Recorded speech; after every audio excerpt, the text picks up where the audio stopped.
जय हिंद दोस्तों। पुनः कक्षा 9वीं के उन महत्वपूर्ण प्रश्नों को हल कर रहे हैं जो कि वार्षिक परीक्षा 2021 की दृष्टि से महत्वपूर्ण है। तो चलिए आज हम प्रश्न को हल करते हैं। गुणनखंड ज्ञात कीजिए y² - 5y + 6 y का वर्ग ऋण 5y धन 6।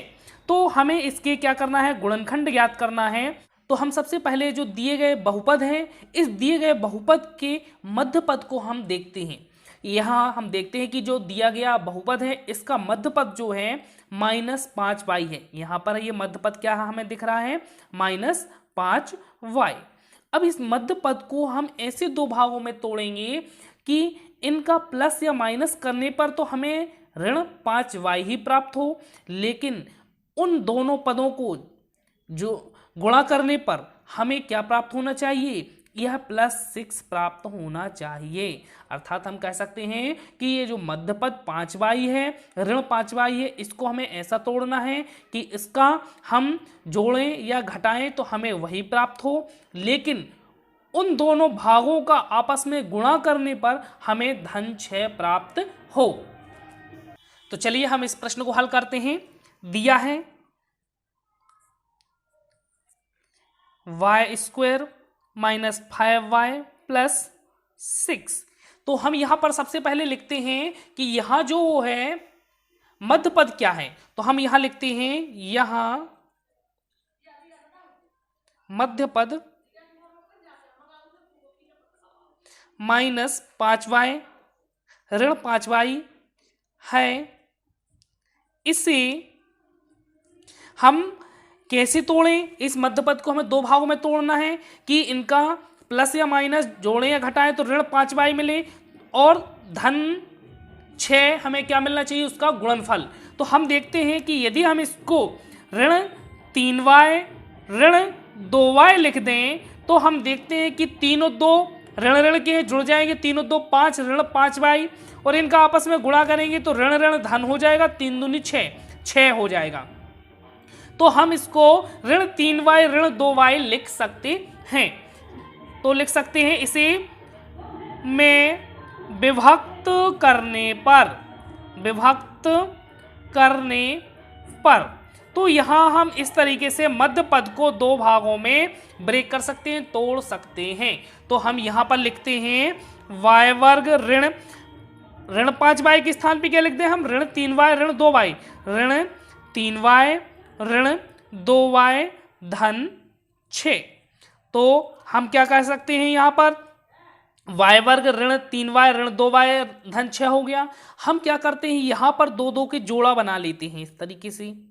तो यहां हम देखते हैं कि y² ऋण 3y, यहां पर y क्या है, कॉमन है, उभयनिष्ठ है, तो बाहर आ सकता है।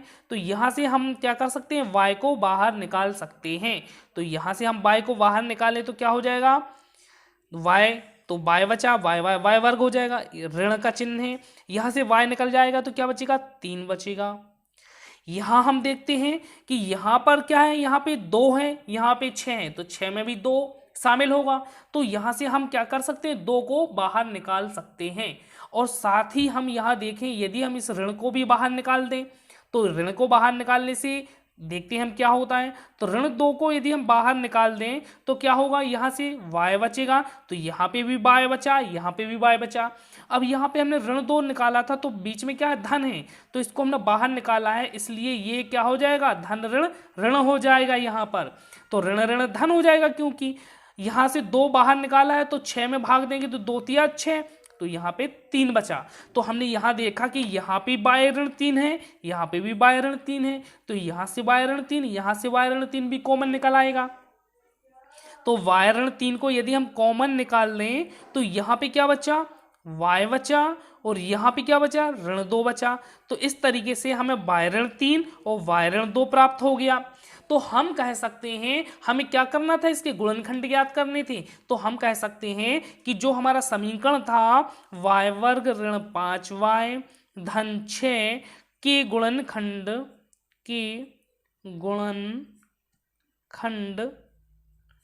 y ऋण 3 y ऋण 2 होंगे। तो इस तरीके से हम उसका आंसर दे सकते हैं। तो इस तरीके से हमने इस प्रश्न को हल किया। बात करते हैं हम अभ्यास हेतु प्रश्नों की। तो यहाँ पर अभ्यास प्रश्न, 2 अभ्यास प्रश्न हमने इसमें समाहित किए हैं जो कि विगत परीक्षाओं में पूछे गए हैं। तो यहाँ पहला प्रश्न है 12x के ऊपर 2 की घात ऋण 7x धन 1। यहाँ पर बहुपद है, इसका हमें गुणनखंड ज्ञात करने हैं। दूसरा प्रश्न है 2x के ऊपर 2 की घात धन 7x धन 3, इसके भी हमें गुणनखंड ज्ञात करने हैं। तो यहाँ पर हम एक बात बतला दें, जो हमने भी प्रश्न हल किया है यह क्या था, y वर्ग था। तो y का जो कोफिशिएंट है यहाँ पर 1 था। तो यहाँ पर यदि हम देखें तो जो x चर में यह बहुपद है, तो यहाँ पर जो x का जो कोफिशिएंट है यहाँ पर क्या है, 12 है। x वर्ग का जो कोफिशिएंट है वो क्या है, 12 है। तो जब हम इस प्रश्न को हल करेंगे तो इस मध्य पद को 2 भागों में तोड़ेंगे, तो हमें ऐसा तोड़ना पड़ेगा कि इसका क्या है, ऋण 7x ही हो, लेकिन इसका गुणनफल क्या होना चाहिए, मध्य पदों की गुणनफल जो हम तोड़ेंगे उन मध्य पदों के गुणनफल जो है वह हमें प्राप्त क्या होना चाहिए, 1 प्राप्त नहीं होना चाहिए। हम इस 12 का इस 1 में गुणा करते हैं, अर्थात 12 एकम 12। तो हमें मध्य पद का जो हम क्या करेंगे, विभक्त करेंगे मध्य पद को, तो इस तरीके से विभक्त करेंगे कि इसके जोड़ने या घटाने पे तो हमें ऋण 7x प्राप्त हो, लेकिन इसका गुणा करने पर हमें 12 प्राप्त हो। तो इस तरीके से हमें इन दोनों का आपस में गुणा भी करते हैं। तो इसी तरीके से हम यहाँ पर देख लें कि यहाँ पर हमें देखना कि मध्यपद 7x है, तो मध्यपद को हम इस तरीके से तोड़ेंगे कि इनका प्लस या माइनस तो 7x हो, लेकिन इसका गुणनफल दोनों भागों का, जो मध्यपद को हम ब्रेक करेंगे, जो 2 भाग प्राप्त होंगे उनका गुणनफल जो है वह 3 दूनी 6x वर्ग, 6x वर्ग प्राप्त होना चाहिए। तो इस तरीके से हम इन 2 प्रश्नों को अभ्यास के रूप में हल करेंगे। यदि आपसे कोई प्रॉब्लम होती है तो आप कमेंट करके जरूर बतलाएं और हमारे YouTube चैनल मैथ्स हेल्प को सब्सक्राइब जरूर करें।